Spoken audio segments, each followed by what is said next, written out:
what do you actually want from an SUV?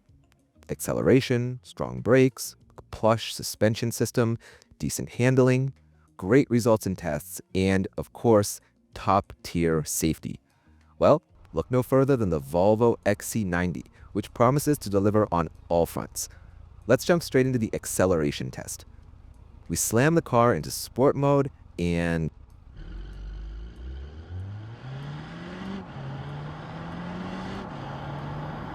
bam! As you can see, it clocked a 6.43-second time. Not bad at all for this big guy. Next up, the braking test. We hit 100 kilometers per hour and then stand on the brakes. It managed to go from 100 to 0 in 38 meters, which is a pretty respectable number for a vehicle this size. Now for the suspension challenge. We start on the cobblestone road. The car is acting like it's floating on a cloud. Seriously, the suspension on this thing is incredible.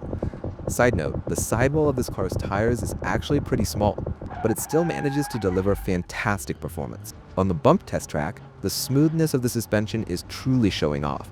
You actually feel satisfied just watching the scene. Next, we hit the regular city speed bumps. The XC90 handles these with such a soft touch. It performs even better than the Mercedes S-Class, which we reviewed previously. Time for the handling test. This is where things get genuinely challenging for an SUV. Since it's a high-riding vehicle with such a soft suspension, I honestly don't expect much. We start at 55 kilometers per hour. At this speed, the car handles the track with ease, so we crank the speed up to 60 kilometers per hour. At 60 kilometers per hour, the car still manages to complete the course, but man does it lean. It really rolls like a boat, which gives you a distinct feeling of uncertainty. That soft suspension is great for comfort, but it definitely transfers a bit of a wobble to the occupants.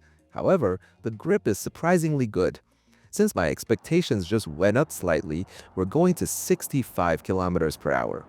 Even at this speed, the car makes it through, despite all the body roll.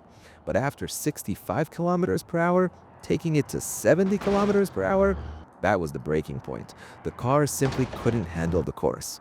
So the safe handling speed for the XC90 is 65 kilometers per hour, which is actually a great, respectable speed for this SUV.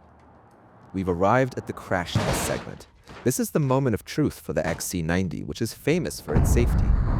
First, we do the frontal offset crash test at 64 kilometers per hour, 50% overlap. The car performs really well, but it raises a question for me. Why does the driver's side door move inward slightly? That's not ideal. However, the subsequent tests will show us what this car is truly made of. Next, the full frontal crash test, 100% overlap at 64 kilometers per hour against a wall. Again, the car delivers a very strong performance, protecting the occupants effectively. Just ignore this next clip, I forgot to buckle up the crash test dummy. Now for the head-on collision.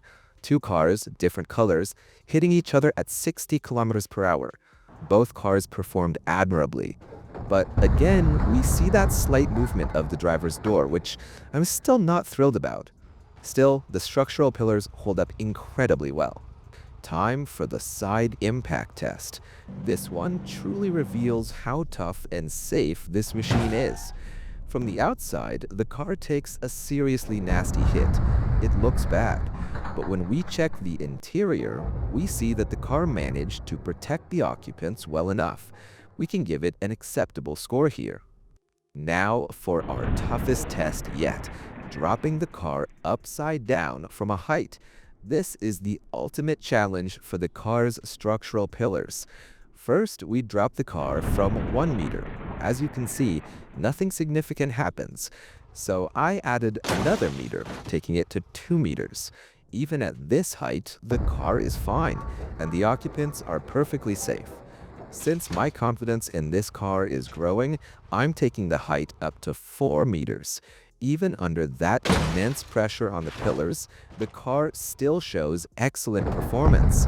So I'm adding 1 more meter, bringing us to 5 meters. When we drop the car from a 5-meter height, it still manages to protect the occupants. However, I believe any drop higher than 5 meters would seriously endanger the passengers. Therefore, we'll designate 5 meters as the safe limit for this Swedish safety tank. Alright, that's it for this video. Until the next one, take care.